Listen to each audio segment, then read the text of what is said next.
Welcome to Talking Again podcast. I am your host Fidel. This is the TAP. Thank you for tuning in. Please subscribe to my YouTube channel and don't forget to click the notification bell. You can also find the show on all popular podcast apps such as Apple Podcasts, Spotify, iHeartRadio, or wherever you listen. Let's tap into this. I might leave that in. Oh, we started this podcast. Oh, okay, Yeah. cool. All right, yeah. So Let's roll it. I've been starting them like that. I think it just natural. It just makes it, I'll keep a natural flow. Yeah, for sure. Keep smooth. By the way, this is Xavier right here. What's up, guys? Yeah. It definitely feels good to be back. Yeah, I'll tell you that much. Yeah. it's been a while It has. since the last time you came. You brought in Jamal. That was his. I think he promoted an FFC fight, or was it his contender series? No. We didn't know about the contender series until after. So that might have been maybe like June. Possibly. So Yeah, it might have been like June, July, or something like that. almost a year ago, man. Well, Yeah, it would be a year ago. 9 months ago. Yeah, damn. It's been some time. I forgot. Yeah, I think it was FFC. Yeah, it was FFC. Yeah, damn, that's crazy. And your first time though was probably a year ago, I think, maybe, or close to it at least. Yeah, I think so. Yeah. It is for Well, sure. we were just talking about your sister's wedding. I'm sure we can go and do the math, but Oh yeah. I don't want to do all that. Yeah, it's a lot of work. Yeah, too much work. I'm sure we'll leave her to do it. Yeah. I'm gonna officiate another friend's wedding coming up in. Oh, really? I think it's in September. Okay. I don't know if it's this year or next year. That's probably a good thing to I know should- because September's coming. I should probably check that calendar. Yeah, because that'll come right around the Oh, corner. he sent to save the date already, so it might be Okay. this year. Oh, I would think so Yeah, because after summertime, that's it. Fall's right there. Right. September's the first one at the door. it's the first one. Does August count as summertime? It does, huh? I would count it. It's Just like 'cause the middle. It's pretty hot, and I've never. Dude, in California, it's hot. It's hot in Yeah. November. There's people out on the beach in November, right? You know what though? Where I live in the high desert, actually, I think it might have snowed. It did snow. Yeah, I saw a lot of. I have a cousin that lives in Phelan. I think they live in Phelan. Okay, And then some yeah, people yeah. some of them that live in like Hesperia and all that, and Yeah. it for sure snowed. I just don't know. I don't remember if it was November or December, but either way, it was pretty cold over there. Yeah. So I know it's tricky. Sometimes it'll be like it could rain some in the summer. I think it has rained in the summer over there. So It's desert weather. yeah, you got to gamble it for Yeah. sure. Because you It's get really and then annoying. when it rains over there, it rains over there. Yeah, so if you're ever trying to drive those drop top coupes over there, No. that is not the place to do it. Yeah. Well, the good thing is that you guys don't really get surprise weather though. Like it kind of notifies you, right? A little bit. Like you kind of know, okay, it looks like it. The next couple of days it might rain. We should probably start putting stuff away. Yeah, we've been up there for I think since I was like in 5th grade. I mean, I'm 26 now, so it's been some time. So now you can kind of tell, you can get the feel if a wind's a little crisp. And even then, I feel like rain kind of gives this smell. Oh yeah, I mean, you can kind of smell it, and it's like, all right, it's coming. yeah, exactly. Yeah. So, but yeah, other than that, though, I mean, it's pretty cool. So, because I've always known that when I was going to high school, in high school I was dude, that was 99. That was a long time ago. Oh yeah, I think I was 5 years old. You were living out here in 99, and then Yeah, you I was in moved La up there. Puente. Yeah. Damn. Well, okay, it was 99.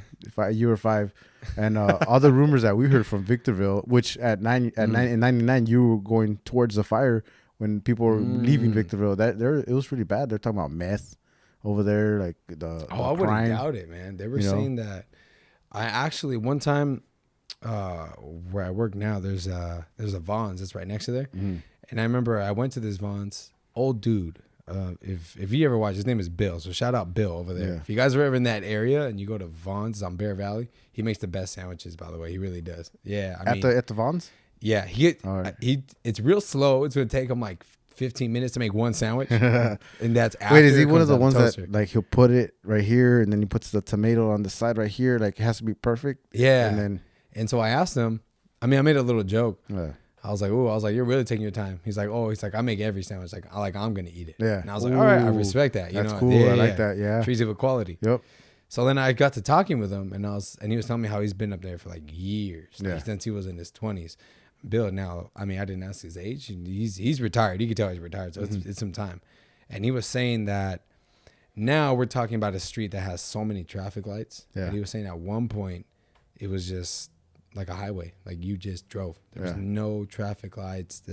I mean, there was hardly any people, just open desert. A lot of dirt roads. Yeah, so I mean, I would in my head what I'm imagining is like Breaking Bad, where they go and they bury their money out there in the desert. Yeah. That's exactly what I'm imagining. Yeah. And he said that it's pretty open, so Yeah.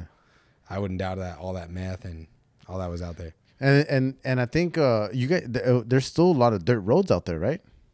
Yeah. I mean, maybe not so much in Victorville, but like the surrounding cities, Hesperia and obviously Phelan, you know. Yeah, I would say Apple Valley kind of has a few too. Yeah. That's like going up north a little more. Mm-hmm. Yeah, because as you go, because if you're going up, if you're going up towards Vegas, you'll pass the Main Street exit, which will be Hesperia. Then you start coming up on like Bear Valley, and then it'll go up deeper. Yeah. And then once you go up to like, I think it's like Highway 18 or like, I think it's like Starter Wells Road is the exit. Yeah, those become more dirt. Yeah. So out there too, I wouldn't even be surprised if it's still out there, honestly. Yeah. No, I'm There's sure. a lot of dirt. How you know? I was just talking to somebody that they were, because we moved in. We were in Fontana for about 2 years. Okay. Back in 2007, and we had to get out because we didn't like it. Okay. The winds, you know, like I could never be outside barbecuing in the fall or the winter because of the winds, you know. Oh yeah. So we had to leave, and I was just talking to a friend. They're saying that when their son played baseball, there was a lot of wind. It was like a wind storm, you know, just like dirt flying everywhere. Is that what you guys get over there? You know, the winds kind of get bad. I felt like where the winds are the worst are probably like Fontana, right? Yeah. I actually was just at my sister's house in Ontario not that long ago, and the winds are pretty bad. Like you saw the palm trees like swaying a lot. Well, last week it was pretty windy. Is that last week? Yeah, it was last week. Yeah, it was pretty windy. I was like, oh, I swear this is not gonna be a fucking weather podcast. I swear. I was thinking like we've been talking about the weather for the last like 4 minutes, but no, yeah, it was windy last week. Yeah, it was. That one was scary because I remember driving, and we got a family car now, so we got an Equinox, and I was feeling the tugging. And I was like, oh damn, because I remember I would always feel it driving. Like I used to drive like a small Chevy Sonic, and then I had a Honda Accord, and so I feel like those type of sedans you can kind of feel it a little more. It's smaller, weighs less. Mm-hmm. So I felt like with this car, I was like, oh, it's a little heavier, and the fact that I was still feeling it, I was like, oh man, it's actually the opposite. Oh, is it really? On a higher car, that's when you feel it a lot more. On a low car, you feel it a lot less. Low to the ground, less movement. High car, why do you think big rigs always flip over? Oh, that makes sense. Big ass heavy truck flipping over. Yeah. These little trucks don't flip over because it's higher. Oh, that makes sense. Oh, okay. You know. So you're gonna start to feel a lot more of that. But let's talk about that. You said that. you have you got a bigger car. Yeah. Because the family grew. We have a 2-year-old going on 3. No, we got a 3 going on 4. Oh, he's 3 going on 4 already. Yeah, it's been some time. Damn, it's been so much. Yeah. Okay. Yeah, I think so. At the wedding, he was 2 or 1 and a half. At the wedding, damn, I know it was November. I just don't remember which year. I'm not gonna put you on the spot. We'll fast forward. I feel like it might have been like 2018, maybe. I feel like it might have been 2018. Somewhere right there. Yeah. Damn. So it's about I think it's probably been 3, maybe. Oh no, 2. Yeah. 2. Maybe 2 going on 3. Somewhere around there. I don't know. I'm bad when it comes to those things. But the point is, you guys have an addition to a family. Yeah, we just had a baby. His name's Amias. Congratulations. Yeah, thank you, man. 2 boys. Yeah, 2 boys. Like me. Yeah. Boom. See, for me, I'm happy because growing up, I only had 3 older sisters. That's right. And my mom. And my dad was a truck driver, so he was busy all week and then come back on the weekend. So I really like the memories I have are Saturdays because he would come back late Fridays and he would kind of spend some time, but then go to sleep. Saturdays was all us, and then Sundays a little bit, and then he was always in bed by like 5. Because he had to wake up early and go. Mm-hmm.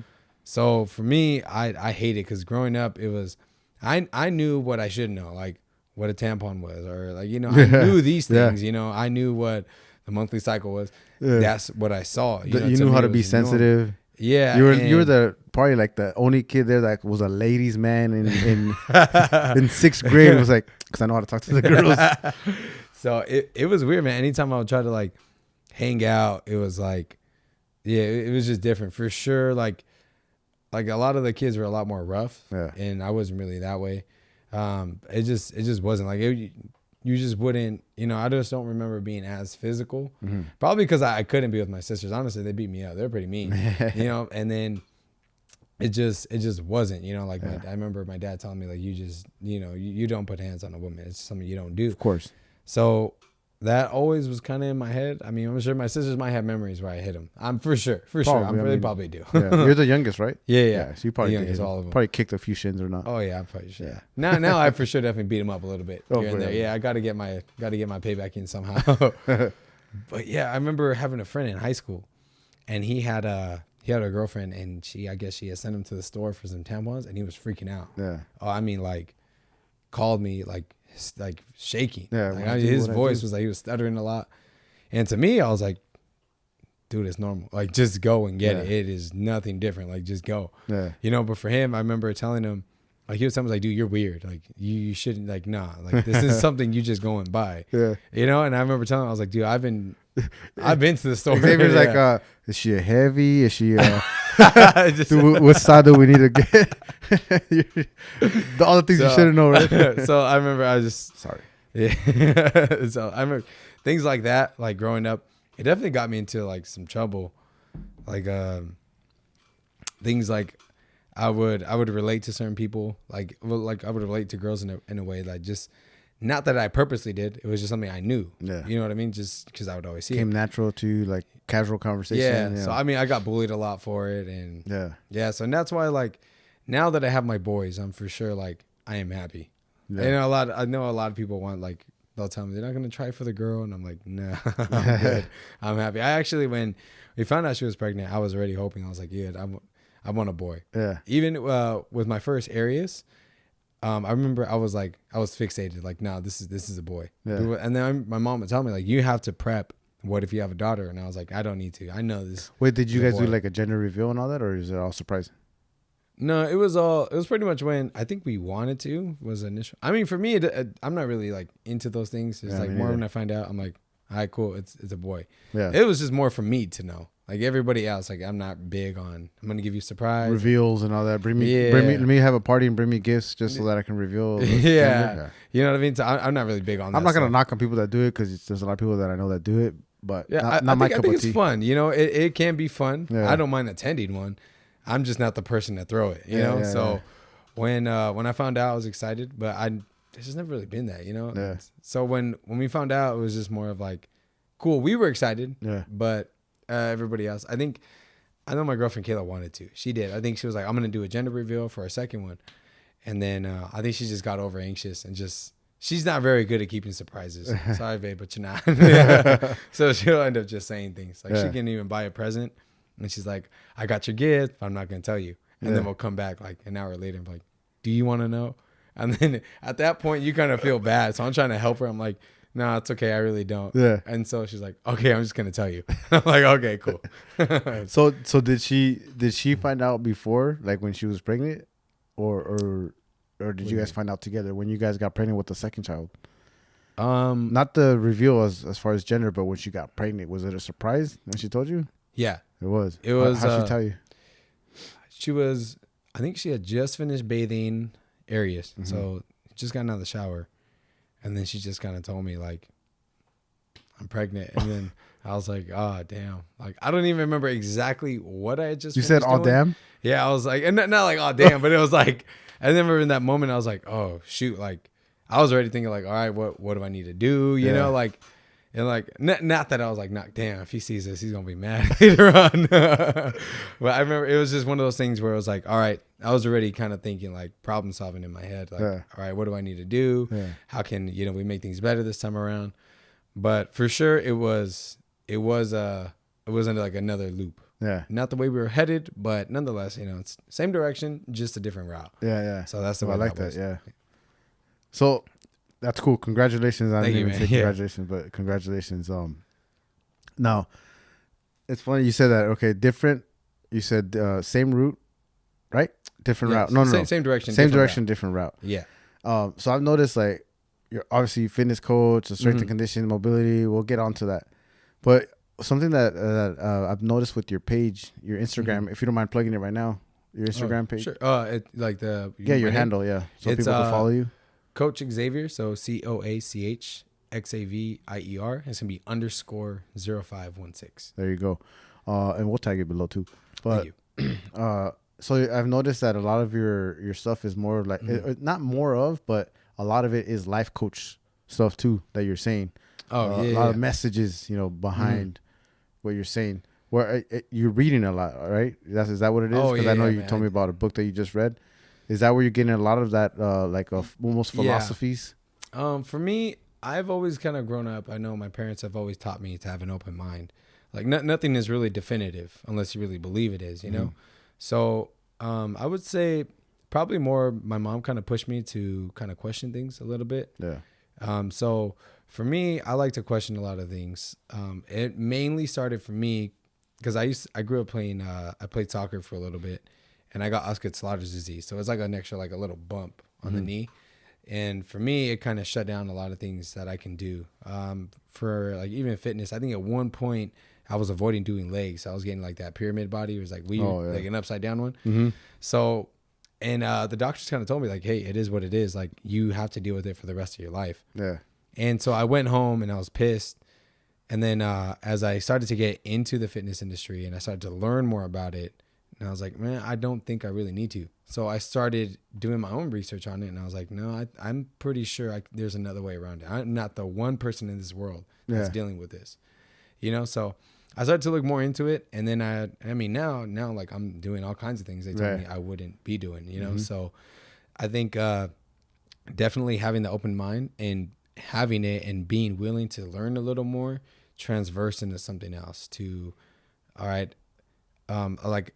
I don't know what the percentage is exactly of like any fitness coaches because at the end of the day, like if you really want to do something as a career, you're going now into business and there's statistics of like, what's the likelihood you're going to make it? Yeah. And it all comes down to the sense of belief within yourself first. And then, it's always got to be from the inside out. So once I started like getting into that realm, I've been to a few different like fitness business seminars. And they're always talking, and I've always they always like would come back to like a book.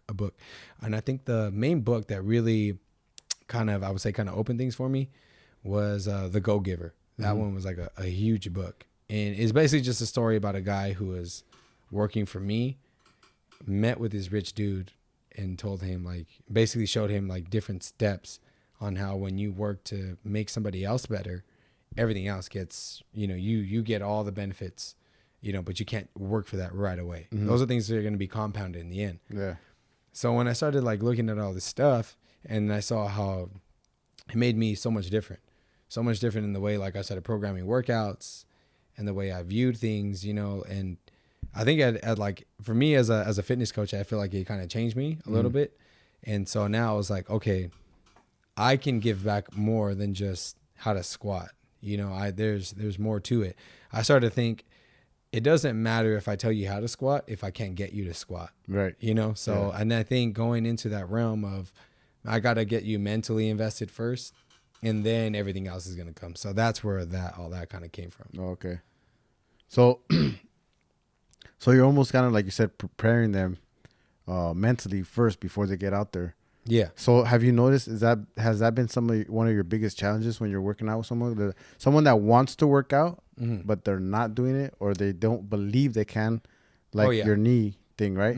So is that one of the biggest battles that you have, one of the biggest challenges? Yeah, I would say probably not so much about workouts.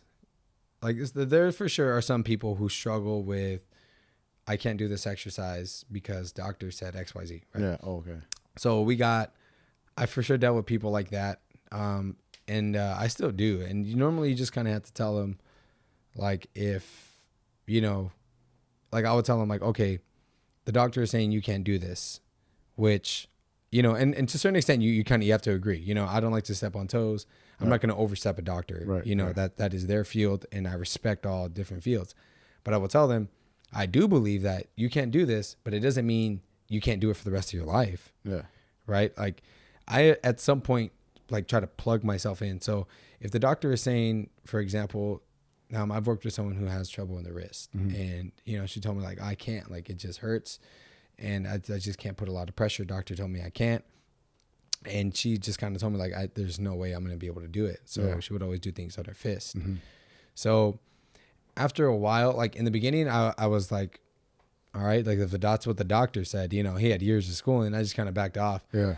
But then I just kept coming around and I started investing more into it because I myself have the wrist pain too because I had this dumb cyst right here, right in the little bump right there. So it was for sure giving me pressure. Yeah. So then I started reading and I was like, okay, wrist pain comes from tight forearms because you don't know how to mobilize your wrist. So you're slamming into it. Yeah. So I was like, okay, if the doctor is telling you can't, let's agree that you can't.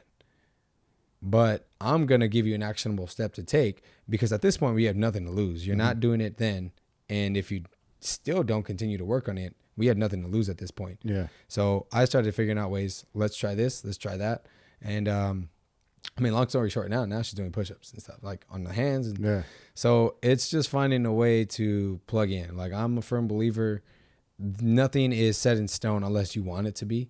So like I said, even with that push-ups, I agree with the doctor. Yeah. You can't do it right now. Right now. But what is your life going to look like in a few years? I could see you doing push-ups if we invest into making it better. Yeah. And we progress you. Yeah. You know, so that's kind of how all those things kind of came about. Yeah.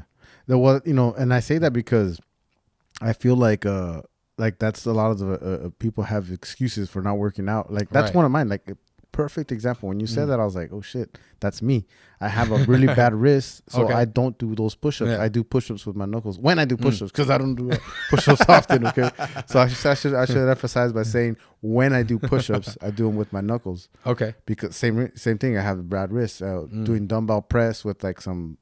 I always exaggerate and say they were like 75 pounds each dumbbell, but it was probably 50. That's right. You believed it was. I believed it was 75. But I was doing them, and then it just, whatever it gave out, boom, and it just, my wrist gave out, bounced off my chest. Ever since then, I had that problem. This is, mind you, high school. I was a junior in high school. I still have that problem. When it's cold, ouch, it hurts. So now you're saying I got to work out around it so that I can get it more mobile. Because even then, forearms. Because this bump right here is something I had since first grade. And it looks like, is that a scar? Did you have surgery? Yeah, I got it removed like in 8th grade. But the doctor said like you can't do anything, and at that point, I remember I was out for soccer practice for a little bit, and I was going crazy, so I didn't listen. Yeah, I was still doing like the push-ups on the knuckles. Yeah, you know, just still finding something to do. So I probably made it worse. I gave it back to myself. Yeah, but it's like anything. It's like with people who like, let's just say someone who gains 20 pounds, right?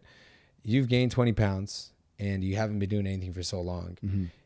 And let's just say, even though you might have been eating like the healthiest beforehand, but now that you've now gained these 20 pounds, you're a different person. Your mind works differently. Your body's operating differently. It's got different energy sources now.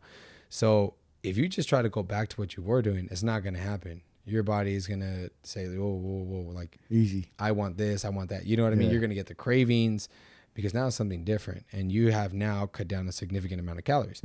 So even when it comes to movement, and you've had no pressure on the wrist. So you felt pain. You're like, ooh, I'm just not going to do it. You kind of enable it by doing that. Yeah. So now what happens is you got the muscles here. So just by loosening them up. And so sometimes what I'll do is they have this thing it's called the lacrosse ball.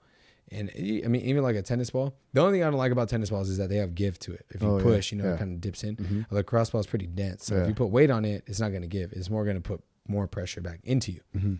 So, or you could even do it with your hands, just like pushing down. And then I'll move up and down just like this or move it around. And then you start loosening it up and then you'll feel, oh, it's not as tight anymore. And things aren't pulling, so it feels okay.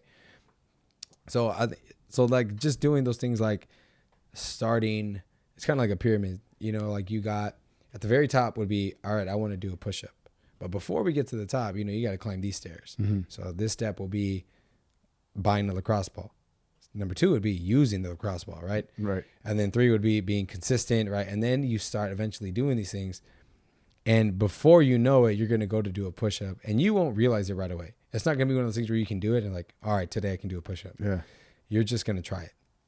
And then once you try it, then it's changing. And then you kind of evolve into, I just did this. What more can I do if I remain consistent with, you know, this and that?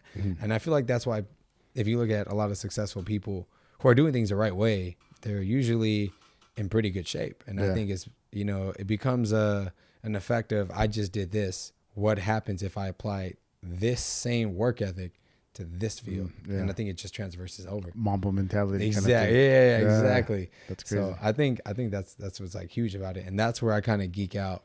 And that's where, cause I kind of, I put some mobility stuff out there, and a lot of people do benefit from it. And so I like doing that. But then I started getting like, finding people were like, oh, that was really good when I did it that one time. I was like, that one time? It's not going to make it better one time. Right. You know, so that's when I started figuring out like. That's like putting a little Band-Aid on something, right? Exactly, yeah. It's more of like the repair takes time. Right? Yeah. Consistency. That's what I'm saying. And then what really blows my mind, and then at times I gotta humble myself and think, all right, where was my head at before I got to this point? Yeah. You know, some people I will tell them like, hey, get a lacrosse ball, like shoulders. Let's plug it right here and move around on it. And people are like, oh my gosh, it feels loose. And I'm like, okay, cool. So then they'll have a good workout, and they'll come up to me afterward and be like, hey coach, I had a great workout. My shoulder feels good. It doesn't feel tight. Yeah. And then I may not see them because where I work now is at Fit Body Boot Camp. So we'll have like blocks. Sometimes I'll be in the morning. Sometimes I'll be in the evening. So I may not see that same person on repetitive days. Yeah. You know, so I may see him like, let's just say a couple of days later, for example. And then like, man, my shoulder pain is back and I don't know why. Well, you don't know why? Like we had like a 20-minute conversation. Like, what do you mean? You know? So at times I got to come back and just dial in that some people, especially in California, are just on a time crunch. Oh yeah. Yeah. And I've realized that because at Fit Body Bootcamp, it's only 30-minute workouts and it's meant to plug in. So it's convenient. Come here, get 30 minutes, boom, out, you know, go do what you need to do. Yeah. So I kind of had to tone it down a little bit and think, all right, so when someone's just trying to work out quick, you're not thinking, oh, I got to warm up. A lot of people are thinking like, oh, I'll just do something quick. Just get in quick, get in, get out. Yeah, exactly. Yeah. So that's why I've kind of had to tone down. I started figuring out, all right, what are, getting mentally invested into it of, taking that shoulder pain and thinking like, if you deal with this, you're going to deal with other pain somewhere else. Yeah. And then getting that emotional attachment. And then now that you're invested into it, okay, cool. Now I'm going to give you a solution. You can do this at work. You can do this at home. Yeah. Whatever BS excuse you're about to give me, here's a solution. You know what I mean? So then, but it all has to start with a mental connection. Yeah. Otherwise, we'd both just be wasting our times at that point. Yeah. So now you're talking repair, right? So we're doing this now at home, like you said, at work. Yeah. It's not right before you work out every time. No. You're doing it as like medicine, taking your medicine every 4 hours, right? Kind of thing, right? Yeah. Because we got to think, right. A lot of times, I'm not sure why I was doing this, but it makes sense. That's pretty cool. Okay. Yeah.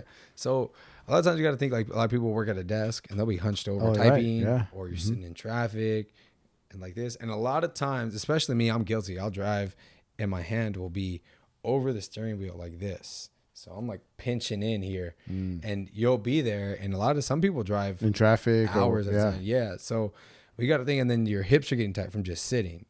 And so there's just things that are compounding up.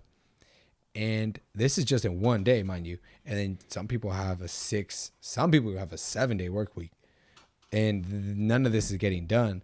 Yeah. So it's going to take some time. So you got to be able to do it over and over and over, because you've been doing the opposite over and over and over. So to reverse it, you're going to have to, put in a little bit more work. Anything that's worth having, it doesn't come easy. Otherwise everyone would be doing it. So there's so much stress, especially in the life in California, that people are carrying it on their bodies. And honestly, it's just like animals, right? If you ever look at a dog, do you have a dog? I do have a dog. I think I do have a dog. Yeah, I haven't seen him in a while. I didn't see it when we went in, so that's why I asked. He's an old dog, and he's blind, and he smells a lot. Like, smells like death. He might have lost his way. Maybe we'll have to check on him after this. If he makes it back. Yeah. If you notice the animals, they stretch before they do anything. When they wake up, they stretch, and then and that's something that we don't do. No, we get up right out of the bed and go, oh damn, I gotta go take a shower. Exactly. You know what I mean? So running around. You've just been sleeping now, and your body is a bit more loose than it would. It's just depending on how. A lot of people don't even get good quality sleep to begin with, so which means you're under repaired. So just on top of that, you're already waking up, and a lot of people, like I said, are under repaired. You're waking up with stress, and you're about to go to a stressful day and just add all this kind of tension to it without doing some type of release. Like adding tension to your body isn't bad, because nonetheless it's stress, right? Like working out is still a type of stress.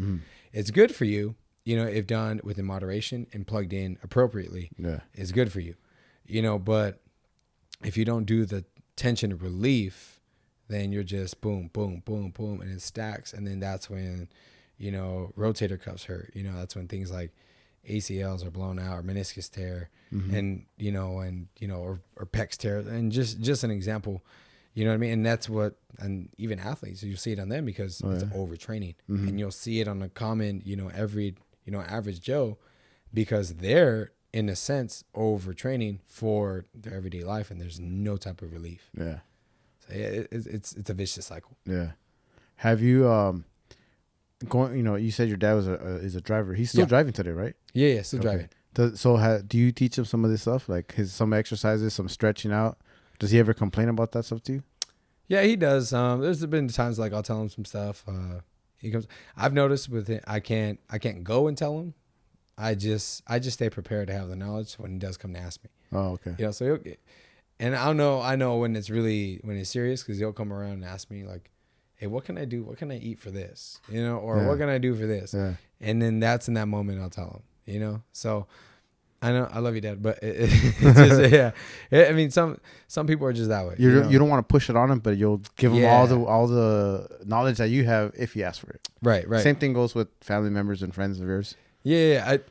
It's crazy because I'll hear some of my family talking about, like the biggest thing was like keto diet, right? Yeah. Everyone was on that keto diet. I even tried it myself because I wanted to see what this hype was. You still have it on your page, I think, on your Instagram, the keto something. Oh yeah, keto sports. Yeah, keto sports. Okay. Yeah, they're a sponsor I have. They'll send me like some supplements. And they're really good. I like the quality of the way they do things, and the fact that they told me like, hey, I'll send them 2 videos a week. It'll be Mondays and Wednesdays. Mondays is like just get people like a motivational video to get them up and get going. Yeah. Wednesday, let's do some form correction, which that was huge. So shout out to Keto Sports. I do like everything they're doing. Nice. And I think I'm not sure if he's the owner or the president of it. His name's Verdell Jones, and he'll always reach out to me, man. Like, hey, I did videos with my son. He's always reaching out to me like, hey, I love the family atmosphere. Nice, yeah. So that's a company I really do like. Like I said, supplements all together are gonna do exactly what they say they're gonna do. If you read the label exactly, and each and every single one of them is only going to be good if you have proper nutrition, you know? So Keto Sports, they have great supplements, you know, I do like them a lot, but what really, really like pumps it up and that really keeps me is the fact that, like I said, the way they do things. The keto? Yeah. The Keto Sports. Yeah. I like them a lot because, like I said, they were bumping it up. Like when I did a video with my son, I was a little nervous. I was like, oh, I didn't ask. I probably should have asked. Yeah. And so when I sent it over to him, because I'll send it to him and, you know, for approval, and then they'll submit it. Yeah. But he told me, like, hey, I love this with the family. Like, cool. I really love that family thing going on. Even asked me, like, what sizes shirt does your son wear? We'll send it over for you. Oh, cool. Yeah. So there's something I do really like a lot. Yeah. So if you guys are definitely looking for some supplements, Keto Sports is a good one to go, which if you follow my page, I have them on there. So to say, I have them on there in my bio, so you can just click them. And yeah, they're doing some really great things. So what was your experience with keto when you were trying it out? So when I did keto, I realized the actual keto diet. Did you get into a ketosis state? You know, I never checked, but for me, it wasn't. I felt like I was, because you can kind of see your body transforming a little bit. At that point, I really realized how much I love carbs. So it wasn't sustainable for me. For sure, it wasn't. So when I did it, it's a really high fat content. So if you love bacon, you love ham, I think you'll be successful at dairy, it. Right? The cheese. Yeah. It's just the thing that really blew me over the top with it was how people were doing it. Yeah. Because if we can kind of look at the keto diet, you can go to In-N-Out and get a double protein style, and that is technically keto. Okay. You know, so you can eat that all day, every day, and you'll be keto. You know, so and people were finding like loopholes on how to do these things and having cheese and bacon with every meal, which that wasn't the actual premise of it. You know, the actual premise is it's just switching an energy source, where carbs they burn really fast. Yeah. You know, if we could kind of break it down on how the energy sources work, fats is something you can sustain jogging, but you couldn't do it sprinting. Carbs, because they burn so fast, is something like when you're sprinting, your body's going to switch energy sources to sustain, and it'll start pulling carbs.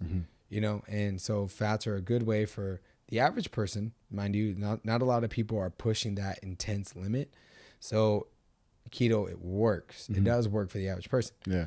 So for me, I was doing like a lot of coaching at the time, like classes, having some people coming in between. And for me, I was realizing that I'm bouncing around a lot. I'm moving a lot. I just didn't feel good. I didn't feel good, not because like I know there's this thing called like the keto flu, which I believe if you do it well, you shouldn't get it. Yeah. Because for me, when I did it, I still had lots of vegetables, you know, and I'm very picky about what type of meat I get. I can't have just average meat. It just doesn't sit. You can't well just go to like a food for less and pick up some meat. No. Yeah. It's got to be. This label has to say like grass fed. I mean, if it says organic or not, fine. But at least give me some like I want some grass fed stuff, you know, for sure. So I still did things in that route. So the keto flu, I wasn't something I experienced. It was just something that I realized that the lifestyle I have, this is not going to work for me. Yeah. I'm going to eventually binge on, you know, bread or something just because my body is so depleted. And I mean, I don't want to bore anybody with like the science of it, but like the carbs, it's like a form of glucose, which is your brain needs it as well. So if it's low, your body's going to send you this craving. And it's not that. And a lot of people will question, like, why am I craving this? It's because you're low on something in the body. And the body is complex. It's going to survive. So it's going to tell you, I know I can get this from like a donut. It's fast. I need it now. Go get it. You know, so you can't even fight that. It's in terms of survival. So you're going to do it. There's no ifs, ands, or buts about it. So that's when I realized that the keto diet was not for me. I would say like the first couple of weeks were good. Yeah. I was doing it fine. But then after a while, I just woke up one morning like I just don't want to do anything. And I was like, I normally don't wake up like that. Like there's days for sure, like when I say I don't want to do anything, but I still want to get up and, you know, clean up a little bit. I want to move around. I move around, be a little active. Yeah. At this point, I woke up and I was like, I don't even want to get out of bed. I don't want to even lift my finger. Yeah. And that to me, I already felt like something's wrong. Like I really started questioning myself and I was like, I'm going to switch up the way I eat. Yeah. So I got up and I just switched things around. I added some, Ezekiel bread to it and I felt great. Yeah. So, excuse me. That's when I realized, all right, I'm not dissing the keto diet, but you got to, I mean, I'm Mexican. So we grew up with tortillas, beans, rice. So so carbs are heavily implemented into your lifestyle. You might want to trial the keto diet and then take your own experience and see if, all right, this is something I want to do or not. Because just like any of those diets, it's not for everybody. Everybody has a different body, right? Oh, like yeah. Your body, I mean, some people can't take, like I can't do lactose, so I can't do dairies. Okay, I will have them, but I know that, hey, it has its price. effects. Yeah, right. So, but I stay away from them as much as possible. Especially like in the work week, you know, like I don't want to be out there at work. Yeah, you're feeling all weird, right? And but everybody's body's different. And there's some people that I know people right now that still have a glass of milk before bed. And I can't. I was like, I can't do that. And imagine for me, if I see a glass of milk, I'll start sweating. You know what I mean? Like I can't. So that again, that everybody's body's different. Some people could take meat, like some people can't. Some people have to become pescatarians or they're just vegans and all that stuff. Yeah. So I think that's important to say. Also, with the keto, it's just not for you. You know, like you're saying, it's not your body just didn't react to it. So that keto flu that you're talking about, like. I don't know, man. Like I have a cousin that's keto. Keto that he used to use the hashtag Keto Warrior. I don't think he uses that anymore. I think. I think when you start that keto thing, you get that little. You start choosing this like it's like a little cult kind of thing, you know, you like brand yourself almost. Hey, keto. No, well, just do your thing, man. But he did. I mean, dude, the guy looks great. You know what I mean? He looks great. He lost a lot of weight. Good for him. He's eating good. So it works for him. Right. You know what I mean? It works for him. I've never tried it, so I don't know if it works for him or not. And I'm not sure if I have the discipline to try it. It's one of those things like even if you're not keto, you shouldn't. Everyone at some point in time, like I should kind of emphasize, we kind of go between keto and then not. Only because so for me, like for keto sports, right? For the stuff they send me, I find a way to plug it in. In the mornings, I don't like to eat breakfast. I'm not a breakfast person. So I'll fast in the morning. I'll probably have a black coffee. Well, and not like a true fast because I'll have like a liquid. So it's more like a liquid fast. Right. Because I do have like spinach or green juice every morning. And that's something I need to start my day. Otherwise, I don't feel right. Yeah. I think it's just because out of routine. Yeah. So I'll have that. And then I'll have a black coffee. And then they send me some like MCT oils. So I'll add it in there and I'll drink it. And that will hold me over. And now, technically speaking, I'm in ketosis. I'm in this keto state, right? Yeah. So you can still utilize the principles of it where you want to. That's where I use it in the morning. And it helps me drop body fat. I mean, fast. Yeah. And I feel good that way. I feel light. I'll hit my workout that way and I feel great. After that, then I'll load up on food. And, because for me, like my training is different, like I work with some athletes. So for me, I have this firm belief if I can't do it, I'm not going to coach you to do it because I can't even coach myself to do it. Yeah. So I'm always, their athletes are moving a lot. They're explosive. And then they got to calm down. So I try to keep my training relatively somewhat within that ballpark. Yeah. So I know that, all right, when I'm going to train in this, because I didn't have like a good breakfast or like a heavy breakfast or anything, I know that afterward I got to replenish, I got to refuel. So yeah, I got to have my carbs. I got to have all those things. Like I was saying, energy sources. So you just got to pick and choose like, all right, I like this fasting piece. So I'm going to do this in the morning. I will technically be in ketosis. And then after it, when you're going to have your carbs, not that carbs are bad, like I don't like dissing anything. I think carbs they're good. It just depends how you do it. They serve its purpose, right? If you use it the right way. Yeah. So, I mean, if you're someone who is using, Wonder Bread, yeah, that's going to be bad for you. There's no nutritional value in it. So now I'm not saying let's swap all the way to Ezekiel bread. I don't know if you tried it. I have. Yeah. And it's an acquired taste. And then depending on how you eat it, it's just, yeah, we started to get used to on how to eat it. We haven't bought it in a while. Yeah, it's almost like cardboard in Yeah. the beginning. Yeah, it really But then is. I toasted it once and I was like, it actually, at first I was like, wait, but it actually, in time when I said we got used to eating it, right, knowing how to eat it, we started toasting it. Yeah. Now I don't know if it takes away any benefits from it when you toast it or not. I haven't done much research on that. I really can't speak on that, Yeah. but I really hope not because I'm a toasted bread kind Oh, of guy. okay. So yeah. we definitely toast that thing, and then I do a light toast. My wife she likes it a little bit more crispier, but Okay. we put the almond peanut butter or the almond butter or whatever spread, and different stuff, different kinds of spreads on it. But that's how we were eating it. Yeah, bread. and or that's with what we egg do whites, spinach, egg whites, throw it in there. Avocado. Yeah, that's what I'm saying. Like you got to dress it up. It's not one of those things like you can just eat right. No. It is not gonna work that way. You might as well buy a box and just eat that. Just eat the cardboard. Yeah, exactly. Because it's not gonna taste great. Yeah. So for someone that's just coming off of white bread, I wouldn't say go buy that right away. Even though it's gonna serve its nutritional value for you, I would say there's a good happy medium of Dave's Killer Bread.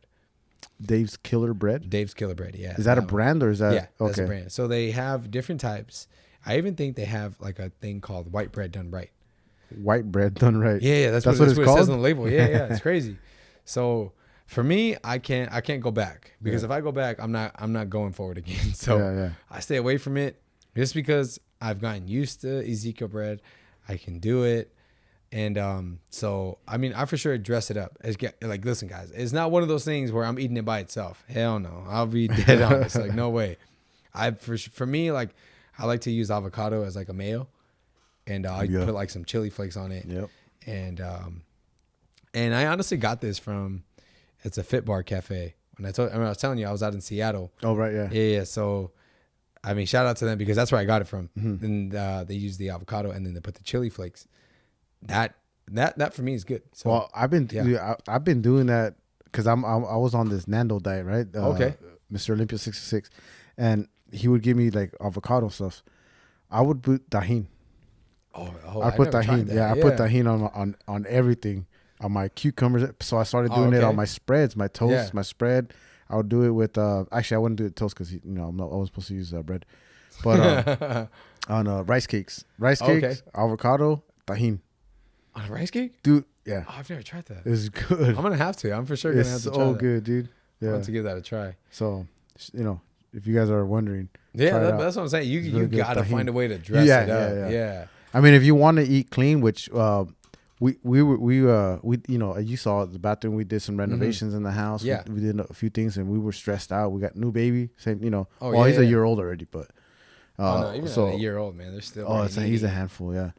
So we've been really busy, and we went away from eating clean then, and we no time to cook, you know, or we're making a lot of excuses because I've seen people that work out and they get their clean eating, and they're as busy as we are, if not more busier, right? You know, or single mom, single dad, or whatever doing it, and they're still doing it. So again, they're excuses, but well, you do look good, man. Thanks, I appreciate it. Yeah, I try. But you know, but you know what it is though. Yeah. I'm doing it the wrong way right now. I'll be honest with you. I'm not eating, skipping meals, skipping meals. Like right now, I have a massive headache. You know, because I ate. It's not good for you. No, I didn't have no breakfast. I didn't have no breakfast. That's improper. I didn't have any breakfast. I got home around 1. We took off to Lake Forest. I ate like 2 servings over there, and then that's it. That's not good. It's one of it's like. Not eating it's like it has benefits and then it doesn't, right? So a lot of times from experiencing the headaches from not eating, because we got to think, right? If people can fast hours at a time, and their body is actually doing them service. Mm-hmm. So when your body's like you said, you kind of fell off the wagon a little bit. So your body went from, you know, using a clean source to now like a kind of dirtier source. Mm-hmm. Which I call it cheating. Yeah, you know what I mean? Like it gives you like you're running off more sugars now. And because that's what a lot of things have, and a lot of bad oils. Yeah. So when you come to this and your body kind of gets accustomed to it, and then when you don't eat, your body sugar is more addictive than drugs. Yeah. It really is. Yeah. Uh-huh. Like I think they it might have been cocaine or something like that. I forgot exactly what it is, but there's a study they did with rats, and they gave the rats the drug, and then they gave another rat sugar. And it's almost like the relapse. It was worse with the one that had sugar. Yeah, I believe it's crazy. So a lot of times when you might be experiencing that headache, maybe it's just your body cleansing out. And it, like I said, it's hard for me to say because I'm not an expert on the body. I don't have like a PhD in this stuff. I just do a lot of reading, and in terms I kind of come to conclusions for myself. And I'm just, I would assume your body is cleansing itself and getting rid of it. Yeah. You might feel the shakes. Yeah. You might feel the headaches. And then you might feel like a little stressed out or whatever. Yeah. And you're kind of used to putting this large doses of sugar from like, you know, like it could be like white bread or then, or I'm going to have this candy or even like little things like that. Yeah. It's still like heavy doses of sugar in the body. So I have this belief that your body is detoxing. Yeah. So you're feeling it. And I think those are the side effects. No, you know what? It makes perfect sense because when Lily, when she tries to, for whatever reason, she wants to cut off coffee. And I'm not me. I'm a coffee. I drink coffee all day, you know, every day. Gotcha. Like, I can drink it black, no sugar, just like that, black. Oh, yeah, that's good. And but she, whatever reason, wants to cut it off from her meal, right? Or from her daily routine. So when she cuts it off, she gets the headaches, she gets the stressed out, the shakes, and that, like you just said, that's probably what it is. It's her going, because after she gets over that cycle, then she could be fine for a month, for 2 months, whatever, until she has her next cup of coffee. Yeah. But that's so when she is having her shakes and she has a headache, she'll drink a cup of coffee and then mellow back to normal. Yeah. So she just fed that source, you know. It's crazy. She got her fix. If you look like people who like smoke heavy, they'll get that. They'll get stress, and then they have that cigarette, and then they just chill, mellow. That calm. One I don't get, dude, because I'm not a smoker. Yeah, I've never been a smoker, so that one I just don't get. I go, why do you need that? Like, what effect? Because again, I'm not a smoker, so I don't know what effect it has. Like, I don't know what the nicotine has. I mean, I don't know. Like, not that I'm dissing anybody who smokes. I'm just saying. To me, I've just never been attracted to that smell. I don't know what it is that, I mean, some people, like I remember one time, like I think I was like 19 years old, you know, like at a house party. Someone gave me one, and they're like, "Oh, dude, it's a cigarette." So I took one puff, and I was like, "This is the nastiest thing I've ever done." Yeah. I was like, "Nothing about this screams, let me do it again." Yeah. I just gave it back. I was like, "Yeah, I'm not." I even told him, I was like, "I'm not gonna do you the disservice of giving this back to you." I was like, "I'm just gonna throw this away. Yeah. I will buy you a new one if you want." But I was like, "That's disgusting." Yeah. Like, I don't know what it is about it. I don't know. Like I said, for some people, maybe you do it to fit in, and then I guess that nicotine grabs a hold. Yeah. So then you just kind of stay with it. Maybe, yeah.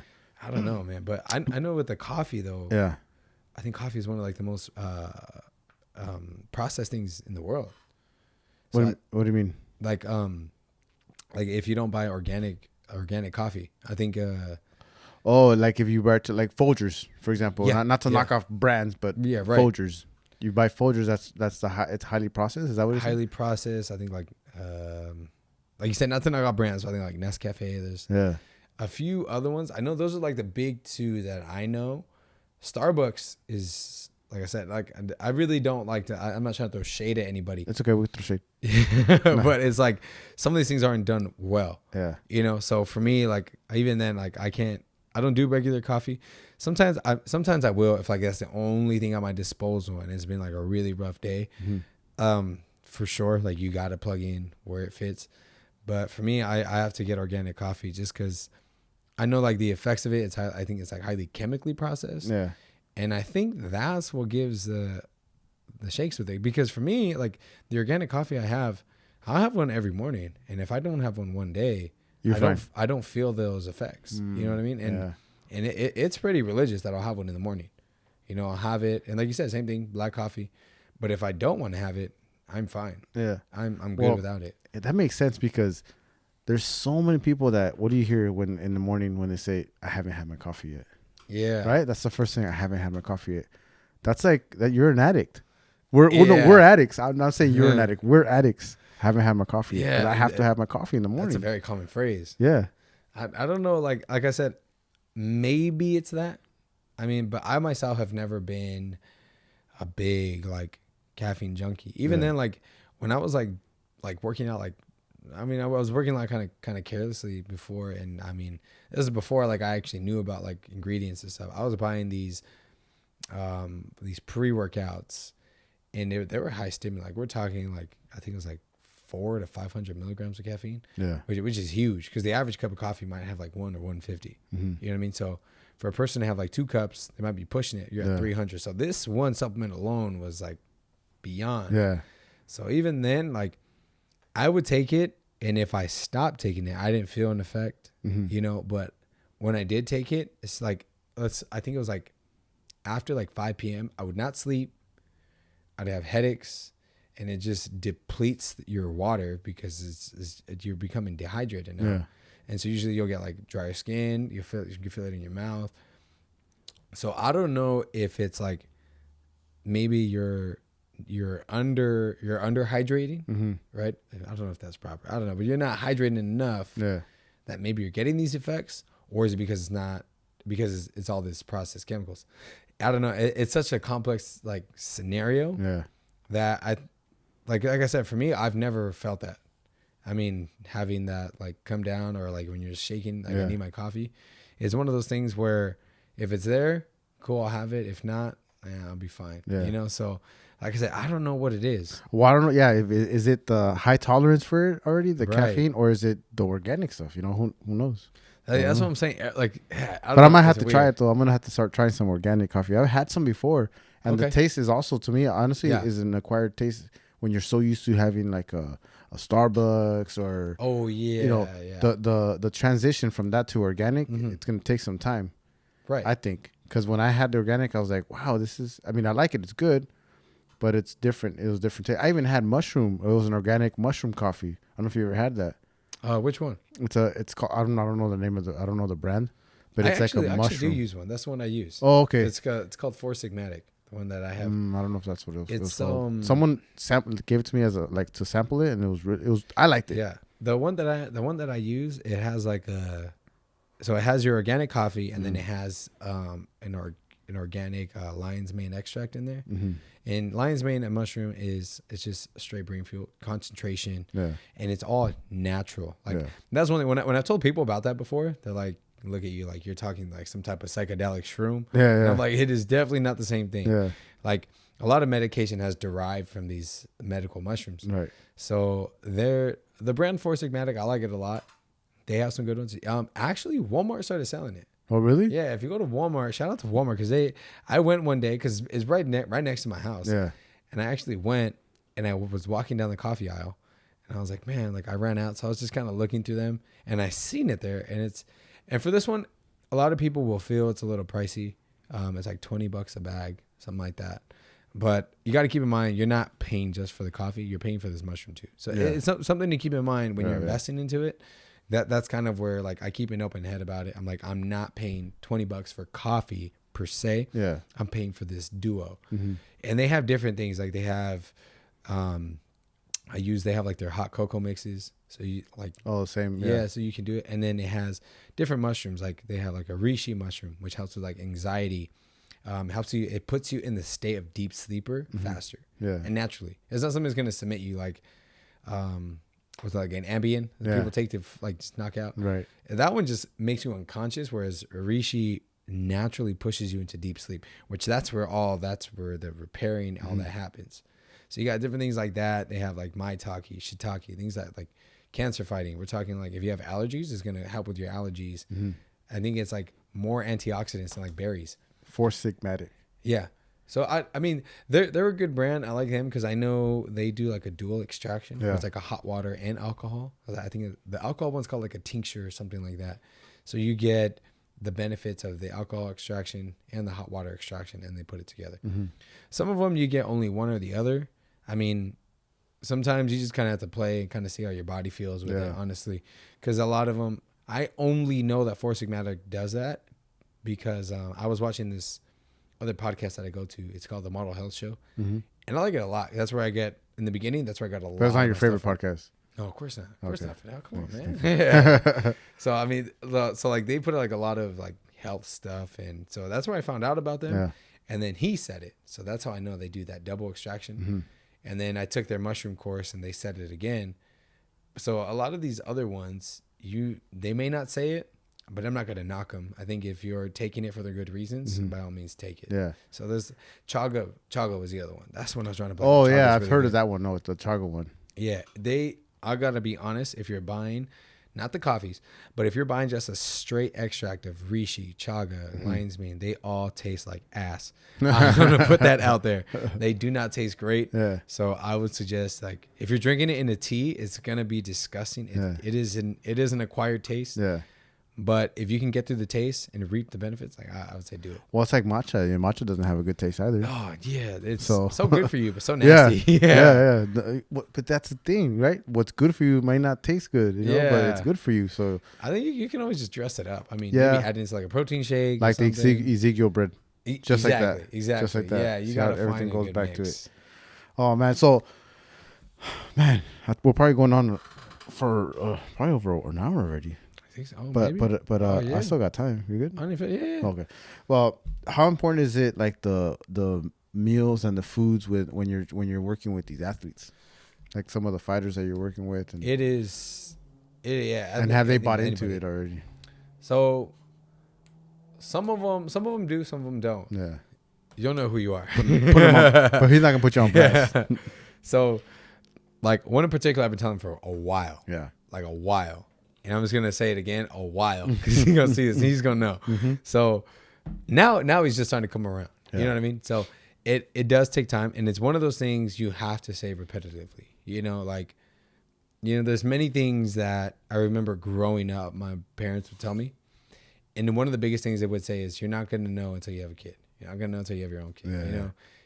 Yeah, When they told me that then, I was like, okay, sure. Whatever. Okay, sure. Yeah, exactly. Yeah, we all say that, yeah. And eventually now it's making sense. Right. And it's the same thing you got to implement it's like when a lot of them come up to me like, I'm feeling fatigued, I'm cramping. Just today I was working with somebody. And again, he'll know who he is. You know what I mean? I'm not going to say anything, but his hamstring started cramping in the middle of a workout. And I would tell him, you got to eat more because there is no supplement in this world that's going to give you more electrolytes than food. It's just the way it is. Yeah. Like I told him, supplements wouldn't exist. What existed first? Food. People realize, all right, people don't like the taste of this, so I'm going to dress it up and make it better. That's how supplements came into play. Yeah. So I told him, I was like, you got to eat a little more. And he's one of those young kid who's just caught up in training. I want to be really good. I don't want to lose, and it's you get caught up in that fix, you know what I mean? So now and today he went to he was doing a row, and he was doing I think he did a row, and then he was doing it's what's called an RDL, Romanian deadlift, and I had him split his legs. So when you split your legs, it's almost like a sprinter stance. Yeah. And then you would come up with 2 kettlebells and lock your hips at the top. So it's almost like you're mimicking. Well, for him, he's a wrestler, MMA fighter. So it's like shooting the hips, you're strengthening them, shooting for a takedown, you know, something like that. So you keep it sport related. Yeah. So he went down to pick it up and was like, oh, my hamstring. You know, at this point, I was like, I wonder why, you know? Yeah. So the gym we were working out to, it's the gym we work out in is called the Whole Shot CrossFit, which buddy of mine, Arthur, so shout out to Coach Arthur. He opened it up. So it's like, so he opened the doors for us to train out of there. Yeah. Right next door to it is a vitamin shop. So I ran over there and I got in this coconut water, and they have like these little packets of like electrolyte stuff. Yeah. So I opened it, dumped it in there, and so I was like, you start drinking this. You know, I didn't tell him anything of what it's going to do for you. I was like, just drink it. You know, I looked at him, I was like, it may not taste the best, but if you want to continue this workout, I'm not going to help you unless you drink this. You know, so you drink it. And we went through the workout. I didn't say anything much. I just so I asked him how his leg was feeling. He's like, oh, it's feeling better. At the end of it, I told him, I was like, you know, what I gave you is just, well, coconut water, I like it because it's high on potassium. Usually when people are cramping, is that potassium level, or it might even be magnesium. Yeah. But usually I found that it's been potassium. So coconut water has a lot.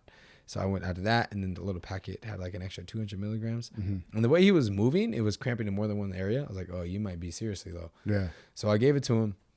At the end of the workout, I had him chug it, and he's like, oh, I'm feeling good. So I told him, I was like, you know, you might be low in potassium. Yeah. So eventually I kind of told him, you know, afterward, you kind of have to let him experience these things for them to see that. Well, that's the best way to learn. Yeah, all right. I guess what you're saying might be true. Yeah, yeah. You know, for one in particular, I've been telling him to get this massage gun for a while. A massage gun? A massage gun. You know, like those Tim Tams, Theraguns. Yeah. This guy has a foam roller, but it's in the trunk of his car. Won't use it. Yeah, I'll see him come into some training sessions. But he moves it around a lot, I'm sure. Oh, like from here to there and there to there. No, it stays in the trunk. Yeah. And he's taking this car to training sessions. I'm like, it's in the trunk of your car. You just got to use it. So I told him, the foam roller, when you use it, great. But it's more being not used than it is used. So I try to find a happy balance. I was like, this massage gun is smaller. It's electric. It does everything for you. All you got to do is move it around. Yeah. So I told him about it. Just kind of told me like, yeah, for sure. I think it will. Yeah. Told me, he's like, oh, I tried it. Yeah, it does work. And still wouldn't see him with it. You know, I'd ask him like, oh, he's like, yeah, I'm going to. I was like, okay, all right, whatever. Yeah. My girlfriend got me one for my birthday. She got me one. So I was using it and I was like, oh man, this was really good. Yeah. I took it to one of our training sessions. I was like, you know what? I'm going to make sure I sell him on this thing. Boom, use it on him. And he's like, oh, the back of my leg. He was saying, he's like, oh, the back of his knee. Yeah. Like his calf is like tight. He's like, dude, when I use this, oh man, it helped. He came over to my house again afterward, right? Yeah. And I was like, oh man, I was cramping up. And then he used it again and was like, all right, boom, bought a Tim Tam right there. So that's what I'm saying. Like these things, you just got to be consistent. Like I just got to keep telling them. And not that I'm knocking any of these guys. They're just caught up in this way of training, this way of thinking that kind of coming outside of this realm, it's a little different. Yeah. You know what I mean? Like if somebody had to tell me, for me, I was stubborn with my glasses. I didn't want to get them for a while. Yeah. Not that I just didn't like glasses. I was just, all right, I'll do it. I'll do it. And then I think I forgot what I did. I was driving and I realized, I forgot what it was, but I think it might have been a car coming with the high beams on. Yeah. And then I was catching the glare of all these other lights. So it's a street I go down and it's a two-way. So they have cars coming this way. I'm going this, and then you got the freeway. So they're going north. So I'm catching all headlights. And I had to like pull over and I was like, damn, I really couldn't see. That was like that aha moment. Yeah. I got to go get these glasses, you know? So not that I'm saying it's just them. It's for sure everybody. That was me with these glasses, and it's everything, but you have to experience this moment of, I never want to feel this again. Yeah. And it's with anybody. I mean, there's people that like, I've worked with them. They go away for a while. They feel like, oh, I look good. I don't need to do this anymore. And, you know, you can't really tell them much. You'll tell them like, no, you got to keep doing it. You got to keep it. So they'll leave. They'll gain all the weight back. And they'll come back like, oh, I know I gained all this weight back. I'm a little embarrassed talking to you because the way I look now. Yeah. You know, and you just tell them like, hey, it's not a big deal. It happens all the time. Yeah. I've been in that cycle. Let's just get back to it. And like, okay, cool. But because they've been there before, they know what life is. They know what they need to do. Yeah. They feel like they're comfortable. They don't really need to. So then you almost got to think like, all right, well, this is not for you. I think you need to be like 50 pounds heavier. And then that's going to be your moment of, all right, I got to make a change. Yeah. You know what I mean? So I think it's with everybody across the board. Yeah. Yeah. No, that's the biggest thing is that admitting that, first of all, taking that accountability, right, of accepting it. Oh shit! But with these fighters, I wonder if it's a lot of it is like they have to work through pain. You know, like they work through pain. For sure. They work through all that stuff where it's like, hey, it is what it is, part of the game. You know, as opposed to like, let's repair it and let's get better at it. And you know, a lot of these guys, the guys that are young, up and coming, aren't being told that, you know. So they don't get the strength and conditioning guys, and they don't get the mobility guys, and that's why like your position is pretty important right now in those kind of sports, in any kind of athletic sport, really, right? I mean, not just fighters, but I would say, honestly, the hardest part about I think any coach in particular, because for me, working with a lot of fighters, like when they have their share of success, that is all them. I mean, I never want any piece of it. I think for me personally, you know what I mean? Like when I do things, I want to do it to make them better. You know what I mean? Like if we're working together, we're working together because I can help you, not because you can help me, right? That's not the way where my head is. So for me, when I'm helping them, they're going to get all the success. So when things go well, you're not probably going to receive any credit. You won't, because people are just seeing them. right. But if things don't go well, that's your fault. You know, whether you want to see it or not. So for me, like, so for one, like when I work with Jamal Pokes, like when he fought in Bellator, right, lost to the Triangle. For me, immediately, I was there live watching the fight. Yeah. And I remember seeing that, and man, for me, immediately I got emotional with it. I remember telling my girlfriend, like, damn, that is my fault. Yeah. You know, she told me, she's like, no, like things happen. And I was like, no, like he gassed trying to get out. I'm taking responsibility. That's my fault. You know, had he won it, that's all him. He won. Cool. Yeah. But because he lost, it's my fault. Yeah. Because I could have done something different, you know, and not that people per se will say, oh, he got choked. That's his strength. It's like, not that people would say it, but because that's the way I view it. And I think either way, like as a coach, if you want to get better and you want to grow and, you know, take your athletes and yourself to a next level, you kind of have to take that type of accountability of that's my fault. And then when they're doing well, you can't take any credit for it because that is them. Regardless of what workout program you put out, it might be the best one, but if no one does it, it doesn't matter, right? So if the fact that he's doing it, I may be coaching him through the movements and everything, but the fact that he's doing it, that's him. Right. But if it didn't go well, I'm the one who designed it, so that's my fault. Yeah. I got to change it. So that's what I'm saying. It's tricky being in it, and it's definitely not for everybody. Yeah. But that's what drives me the most. So that not your, I mean, because you have a lot of like private clients, right? That come into the gym, right? But these right here are they like kind of special to you, like because you get to actually see them. I mean, for me, I would. That's like the work that you, like you just said, that you mentioned. You see it on TV, or you can be at the fight watching them. You know, where you see them performance and you see somebody outlast the other opponent. You know, like that's kind of the stuff. Like, oh, again, you don't want credit for it, but it is to make you feel a little bit better. Like, damn, you're like I helped them out with that. You know, kind of like what I was telling you about when I get someone on here and they're talking and they've never done it before, right? And then they get that. Now you see them later on and they're confident when they're talking. I feel like I had a little bit of play in that, you know? Right. I would say like right now Jamal has an upcoming fight with LFA, which by the way is next Friday. So you guys can catch on UFC Fight Pass, LFA Promotions. He's fighting for the title. It's gonna be the main event. So it's gonna be a good one. So right now, like I go in and they have this thing called Shark Tanks, right? They put these fighters through these like a vicious cycle of sparring. Yeah.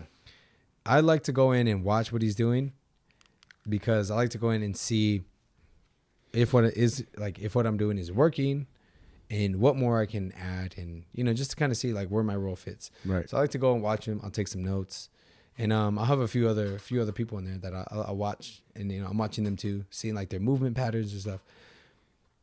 So it was weird because just yesterday I went to go watch Jamal's Shark Tank, and watching it, I got the chills because I was like, man, like for me, I got the chills because I'm not on this like elite platform like a lot of other coaches out there are. Yeah. There's a lot of coaches that I follow and I learn from. Not that what I do is strictly just for me. Like we all learn and kind of take a little bit from each other in this world. So when I'm watching them, that for me was like that first like aha moment. Like, damn, what I'm doing is really working. Yeah. So I see it, and that for me is like, I don't get this rush of like, oh yeah, I'm the best. It's more of like I get this rush of, if I continue to make this better, how much better is this guy gonna be? Yeah. So when I was watching him, and and it's crazy because I think a lot of people won't ever really understand, but Jamal's definitely, like, he's giving me this opportunity, right? Yeah. I remember last time we were telling you how everything worked. So like now, like he gave me this opportunity and just kind of like said, hey, so I chose to run with it. I was like, cool, I'll take it. I'll learn. Yeah. So for me, like watching it, a lot of pieces that I was seeing. It was hard for me to do what I'm able to do for others, for him then. Like now we're getting it, but other people that are just starting to work with me, they're getting all these like past mistakes I've made gone. Yeah. You know what I mean? So, and it's crazy because now like I was watching him and I was watching this other guy, and I was able to see like the shift in his body. I was like, oh, this guy relies more on his quads than he does his hamstrings. Yeah. That's why his explosions are a little slower. And I was saying these things in my head, and that's when I was like, wow, like it's working. That was the rewarding part. Exactly. So now I was like, okay, now I want to take this, and all I want to do is, you know what I mean? Like, it's not about the fame. Like I really don't care about any of that. Even like shooting this podcast, it's not even about the opportunity as much as it is the knowledge of somebody. Like you said, it could be one person. Yeah. It'll all be worth it. Yeah. You're definitely not going to get famous on this podcast. It could happen. It could happen, man. You never know. So like it's just awesome to kind of see these pieces coming together. Yeah. And then for me, like all I want to do is like everything I get from this, all I want to do is invest back into it, and just kind of seeing like where it's gonna take me. So honestly, like that's really it. Like I don't have this goal of I'm gonna be this top guy. Everyone's gonna want to work with me. Honestly, like it's not even about a quantity of people, because there's some people in this world that I can't help, I can't fix. You know, so and so for me, it's just about getting those right people. Yeah. Because if I can get those right people, and everything's gonna work. So I think that's what's huge, and that's what drives me, man. When I see this guy, it's just crazy. Like again, if I can give like another scenario, I did an assessment with somebody today. Just started first day. I did an assessment, and just from numbers on the assessment, like I told him, I was like, I'm gonna guess, but you can tell me if I'm wrong. I was like, I might be wrong. Yeah. So I looked at the numbers, and I was like, you have really good core strength. I'm assuming on the ground you're strong. You got a pretty good jiu-jitsu game. Yeah. I was like, I'm seeing on your, like numbers on push-ups. Like I'm seeing you got a lot of volume in punches. And then I'll look at the pull-ups. I'm like, the pull-ups are a little bit lower. So I'm seeing we're keeping the volume. I'm guessing you're going all rounds in your fights. You're not getting many knockouts, maybe finishes on the ground. Yeah. Not that I'm saying you're not hurting anybody, but I'm saying I see more volume, not so much power. I think you're looking more for the takedown. I think you're looking for the finish on the ground. Yeah. And he's like, yeah, that's pretty much close. And so for me, I was able to see that just from numbers on the assessment. I've never seen this guy fight. Yeah. So that's what I'm saying. Like where Jamal and I started, that was nowhere in the picture. No, everything was all like you had to learn from every mistake that you made. Yeah, like I said, I Googled a Conor McGregor workout in the beginning because he told me he was MMA. The only MMA fighter I knew was Conor McGregor. Oh, shit. Yeah. So, like I said, now, even then, like I Googled it and there were some exercises that I was like, yeah, I don't know what the hell this is. Yeah. So now it's like, and even then, like I just care on a different level, So if I'm putting something together and I'm like, I don't get his heart rate up, it just doesn't sit well with me. Yeah. I got to know why. You know what I mean? Like I said, I got to put myself through it, and I started hitting some Zercher squats. So you put the barbell here, and you squat with it, and you hold it, and it's supposed to be good for like some underhooks, like jiu-jitsu. Oh, really? Yeah. So I started doing it, and I was like, so I had to try it for myself, and then I realized, okay, all right, cool. So now like it's something like work, like movements I'll have them do. I'm doing it on my own to make sure I know where it works, where does it hurt, so I can fix it, and then have these guys do it. So I think that's why like Jamal and I got close, because it was both of us were like, we got an opportunity, you know, what are we gonna do with it? Yeah, we both chose to run with it, and now like I said, now he's fighting. He was on Contender Series. Now he's fighting on this LFA promotion, which is huge on UFC Fight Pass. You know what I mean? So he's getting televised. So I think that's, you know what I mean? I think that's a testament for like how we that's work. cool. No, I mean he's definitely like, you can see him moving up and moving towards that goal, you know, and you having that right, taking that ride with him is pretty cool, man. That's why I like to see that passion when you share it. When you share it on the social media, or when you come on here and talk about it, and it's pretty cool, man. It's definitely awesome, man. I definitely love what you're doing. Yeah, thank you. Like, I think like all this, it definitely just comes together. So, but as I like spoke about Jamal, I'm not knocking his other coaches like Joe Daddy Stevenson. I mean, oh man, amazing, brilliant veteran. Coach. I mean, man. His boxing. He's in the Hall of Fame, in the UFC Hall of Fame, is he not? I think he just got inducted. I think so. I think he might have been King of the Cage. Oh, was it King of the Cage? Yeah, it was King of the Cage. Yeah. So he got into their Hall of Fame. His boxing coach Joel. I mean, this dude is, I mean, just a hell of a coach, man. I've seen the back work he has, and like, great. And his manager, Gilberto, I mean, that dude is awesome, man. Yeah. I mean, offered us his house when we were in Vegas. Nice. You know, like, I barely knew the dude, and I mean, was telling him, like, hey, you can sleep here, don't worry about it. So, like I said, like, it's a well-rounded team. It's a team. Everyone, like, you know, no one believes they're higher than anybody else. You know, like I said, when I'm programming things, we all have a group chat, and I'll text them, like, what are you guys doing? So I can make sure, you know, or I'll tell them, like, I'm doing this. And we all find this healthy balance. And it's crazy because I'll tell Jamal certain things. I'm like, hey, man, like, I'm seeing this is really good. Like, boom, like, it is clicking. Yeah. And he's like, oh, man, that's funny. Joel just told me the same thing today. Nice. You know what I mean? So it's you guys are all working, like, thinking alike and like a real team, you know? Yeah, I mean, it's crazy because a lot of times, like, I won't really see them because when he's doing boxing work with Joel, I might be at work, right? And then when we come to our training session, you know, Joel's out, like, you know, with his life and stuff. So by the time we see each other, like, we don't really interact as much, you know, because by the time we see each other, you know, by the time we're each in our own training session, everyone's probably going their own ways. Right. So, but the fact that everyone is clicking without even really communicating that we're clicking is just crazy, man. Yeah, it's the way everyone works. That's cool. That's cool. It's like they say, well, like I've been saying in the past couple of weeks, it takes a village, you know? Right. Yeah. It takes a village really to do it. So absolutely. That's cool. I know the last time you were here, I asked you, I don't know if it's changed your mind or not, but I asked you, would you ever get in the ring or in the octagon or whatever, just to get out there and to get a little bit of exercise, a little sparring? Know, that's funny because I got a story for you. So there's a few people I got it's funny. So I was actually I messaged Jamal a while ago. I was like, I'm thinking about taking an amateur fight. I was like, I really want to see what you guys go through. Like, yeah, well, that's one of the reasons why I asked, because you're like, you want to go through everything. I wonder if he's ever taken one. And last time I asked you, you said, hell no. You said, no way. Yeah, at that point, I was like, because it's not that. I mean, I'm not scared to go through the training. I think training at the end of the day is fun for me. Like, I like doing it. But I just don't know if I'd feel comfortable with hitting somebody in the face. You know what I mean? Like, I've never been that competitive person. I've never been that aggressor. And because my family wasn't, you know, especially my 3 older sisters, my mom, they just weren't that way. Yeah. You know, so that wasn't installed within me. Yeah.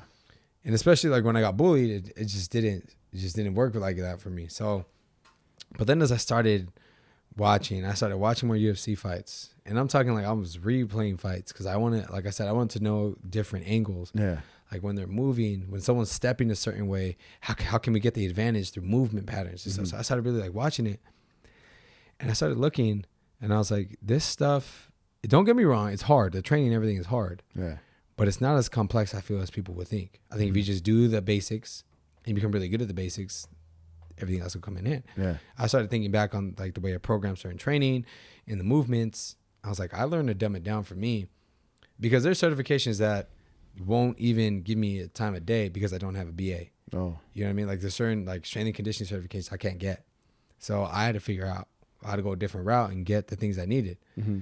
So the Google University or YouTube University. Google. Actually, this is a guy named Joel Jameson. So he, you know, Mighty Mouses. Yeah. So he was Mighty Mouse's strength and conditioning coach when that guy was at the top. I think he still might be. That he's at 1FC right now. Yeah. He's a champ there. I think he worked with him for that fight too. Yeah. And this guy put out, it's called 8 Weeks Out, put out a conditioning coach course. So I signed up for it. I mean, this thing has been, mind blowing. Brought in different people from different fields, like how to breathe, how to loosen up your respiratory muscles so you can get more oxygen. I mean, simple tweaks that I've already implemented for myself and, you know, these fighters. And I'm like, oh, you see it, you know? And a conditioning coach course that I don't know if it's nationally accredited, but I can tell you right now, I've looked at some of the things that I'm doing. I have spoke with a conditioning coach who has a BA where I'm saying certain things and he's looking at me like, what are you talking about? Yeah. You know what I mean? And I say, I'm not knocking him. You know, everyone learns at a different pace. Right. But I am hyping up this course because what it gave me, like I said, I'm seeing the results. And there's another dude, his name's Phil DeRue. He's a strength and conditioning coach over at American Top Team. Mm-hmm. And he's got Jorge Masvidal. Yeah. That's a big name I feel like everyone knows right now. Jorge Masvidal? Yeah. Yeah, he's making a big scene right now. Yeah, him, Colby Covington, you got Dustin Poirier, like I think Junior Dos Santos, all those fighters. Look at you, man. Yeah. You only knew Conor McGregor when you were last year. I was going to say, man, I did a bunch of like homework with it. So now he's got all these fighters there. And he put out like a mentorship and he's throwing out all these videos. Yeah. So I started watching it. And this guy, what really stood out for me was not the workouts he was doing, but the fact that he said, I'm a pro. I used to be a pro fighter and realized that I didn't want to fight. I like this part of it. And so he said like the relatability is what helped him. Yeah. So, right. So anyway, back to what you were asking me. So if I would do it. So I told Jamal about it, but nothing too much like conversation came from it. I told my girlfriend, I was like, all right, I was like, hear me out. I have an idea. I was like, all right. I was like, just listen. Yeah. I was like, I'm thinking about taking one amateur fight. She started laughing. Man. She started laughing. She looked at me. She's like, you? And I was like, all right, well, maybe not anymore. Damn. So she started laughing. You can't win, Rock. So she told me, she's like, you. She's like, but you just hit people. And she just started laughing. Yeah. Even today, she made fun of me about it today. So I was thinking about it, and I was like, no, like I think I really do. Like, I was like, I mean, I know I can do it. I know I can put in the work. I'm a strength and conditioning coach, so I'm not going to hire somebody else. If I believe in what I do, it's going to work for me then. Yeah. You know, so I told her, I was like, I really think I'm going to do it. I was like, I think I'm on board with it. So I went down to Cobra Kai over there. It's a gym where Joe Daddy works out of. And so I went there. I talked to him about membership prices. I was like, all right, I'm going to find a time so I can take my son to jiu-jitsu. I'm going to take a class. And I know how much, Jamal and his boxing coach like to make fun of my bag work. Because I used to punch the bag with him for a little bit. Yeah. And they would clown on me. I mean, they were like laughing. Yeah. They would get their own bag work laughing at me. So I know the tools are there. Yeah. And I got some of the greatest at my disposal. So I was like, I think I'd be a fool not to do it. You know, nice, I got these tools. Let's see. Like I told her, I was like, I only want to do one amateur fight. That's the thing. Like I just want to do one. Yeah. I told her, I was like, if I get knocked out, for sure it's not for me. I told her, I was like, but I definitely want to experience it. Like, what is it like? Like, what are the nerves when you're getting locked into a cage? Mm-hmm. I got 5 minutes with this guy who wants to hurt me. Yeah. What are those nerves? Like, what's going through the head? Yeah. I can only imagine, but I don't know. And I told her, and I was like, and I think that's the edge I'm missing on my training. That's crazy, dude. Yeah. That's insane. I can't wait. No, you gotta either come back on before or after that to let us know. Yeah. But that's cool, man. For sure. Yeah, for sure. Because there's no training. Like I've done like 2 classes of jiu-jitsu in my life. There's no boxing history. There's none of it. The only thing that I know is movement. You know what I'm saying? And that's what I said. And I feel like that might be my advantage. Yeah. I may not hit the hardest. I may not have the best skills on the ground. I was like, but I do know how to move. I know the way my body moves. Yeah. And I know how tight these fighters are. So I told her, I was like, I think that might be my edge. Yeah. I don't know, but she laughed. She laughed at me. So hey, there's probably fighters right now listening to you are laughing right now too. So but we'll never know until we know. So that's true. Man, that's dude. True. Hey, dude, it's been a blast. It's been fun. Is there anything you want to cover before we sign off? No, man. I just wanted to, like I said, LFA fight, man, is coming up next Friday. We'll be out of Minnesota, so I'm pretty excited for it. Yeah, that's right. You're gonna fly out there. Yeah, so I'm pretty excited for that. So, so he'll be out Wednesday. I'll fly out Thursday, and then Friday's gonna be the fight. So, like I said, UFC Fight Pass, and I think they have like a membership where you can sign up as soon as like $10 or something like that. It might be less. Yeah, I think it might be less. I think it's like $4.99. Oh, cool. Yeah, it might be less. I mean, don't call me. I mean, I don't. Yeah, so it'll be cool. It's for the light heavyweight belt, and I think that'll be awesome because I know I think Dana White watches those fights and stuff. Oh yeah, too, I'm sure he does. Yeah. So like I said, Contender Series didn't go that way, but this is another big opportunity, so I'm pretty excited for that.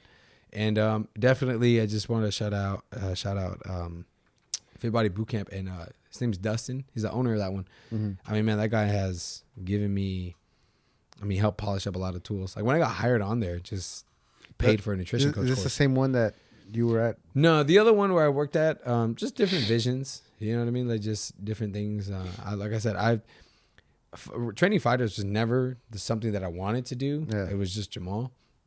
I ended up having fun, and then someone else came to me, and I was like, well, people are doing it, and I was like, I have fun learning about this stuff. So I was like, all right, screw it. I'm just gonna run with it. Yeah. So just different visions. They're an all women's weight loss boot camp, so that's the route they want to take, and that's their market. No diss to them. That's what they want to do. I wish them all the best. Mm-hmm. My route was different, and I knew that, like I said, we got to be able to do things that benefits both of us, and that wasn't. So it was like, all right. So I went over to Dustin, and Dustin was like, well, like I'm not. He's obviously like it's not his market, but he's like, if that's what you want to do, he's like, cool, do it. You know what I mean? He's like, but. He's like, all I ask is when you're here, be here. I'm like, cool, I can do that. So, nice. So definitely, like I said, when I got there, nutrition coach course right off the back, paid for it for me. I mean, always giving us like mentorship clues. He has his own, he does like another podcast of his own. It's like Rockstar Coaching Academy. Mm-hmm.